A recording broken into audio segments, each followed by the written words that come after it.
on va avoir besoin aussi après de vos réactions pour réfléchir tout ça, parce que comme vous avez compris, c'est une démarche qu'on a initiée, qu'on initie, j'allais dire avec nos petits bras, mais pas que.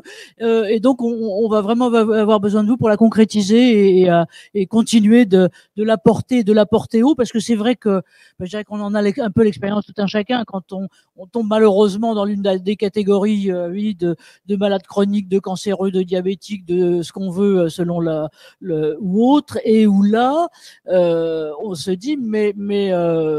certes je vais bosser, mais il y a la vie aussi, la vie est là, et la vie est là, et la vie est là à côté. Alors voilà, comment est-ce qu'on peut voir les choses, je dirais globalement et en vision large? Je dirais qu'il faut aussi le regarder du côté de ce que sont vraiment des mouvements de fond qui sont plutôt des lames de fond sur des changements d'attitude qu'on voit, je dirais globalement dans le monde du travail, avec ce qu'on peut appeler une forme de porosité. Nous, on a vu vraiment les choses basculer, j'allais dire, dans les perceptions des encadrements RH, HSE ou autres il y a 3-4 ans là-dessus, et comprendre que la porosité entre le monde du travail et le monde du non-travail était réelle, que les choses sont de surcroît accentuées par je dirais les profils de parcours personnel des individus, par le fait que ils passent tantôt d'un statut j'allais dire de salarié à un statut de sous-traitant, à un statut d'indépendant, et reviennent là-dessus. Et donc on voit quand même qu'il y a eu une prise en compte qui a été faite à la fois par les gouvernements et par les instances j'allais dire professionnelles, et on voit bien que par exemple on se sente maintenant plutôt sur les parcours des individus que sur les carrières en matière de RH. Alors ça peut, vous me direz certains, mettre des voiles pudiques sur des choses que la morale réprouve. Ça, c'est aussi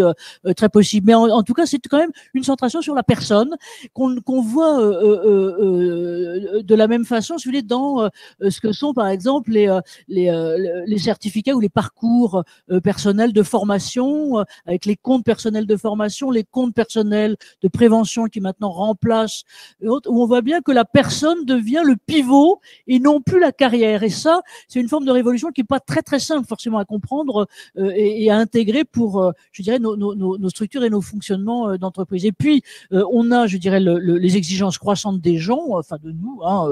des personnes, à ne plus être considérées dans leur univers de travail simplement comme des forces de travail, mais vraiment comme des personnes dans leur globalité. Et ça a des incidences, je dirais, alors qui viennent plus ou moins vite à concrétisation pour les RH, pour les HSE, pour les gens qui s'occupent de santé, qualité de vie au travail, directement aussi pour le management opérationnel, et à plus lointain, alors pour, je dirais à la fois la prise en compte, et on voit bien, si vous voulez, que quand vous suivez la presse, que les profils, par exemple, qu'on demande de risk manager sont différents, idem en matière de RSE, à côté de ce qu'est l'affichage. Donc, on voit que le monde du travail est en train de changer. Essayer de comprendre un peu ce qui se passe et ce que sont vraiment les changements d'attitude de fond des personnes et autres. Et du côté du monde de la santé, y compris de la santé de travail, je dirais que quand on se voyait tous il y a une dizaine d'années, c'est certain que initialement, quand on parlait de salon professionnel, c'était risque professionnel, réparation et autres. Bon, ça avance, on avance vers la réparation, vers le soin, ça avance vers de la prévention, et ça avance, comme disait Jacques, notre président tout à l'heure, sur l'au-delà de la prévention. Et on voit bien de la même façon que les personnes ont plus trop envie de se faire traiter. Je ne sais pas si vous avez eu le malheur ou l'heure, parce qu'on apprend quand même des choses quand on est de l'autre côté, du côté des allongés, je veux dire à l'hosto, et qu'on vous traite de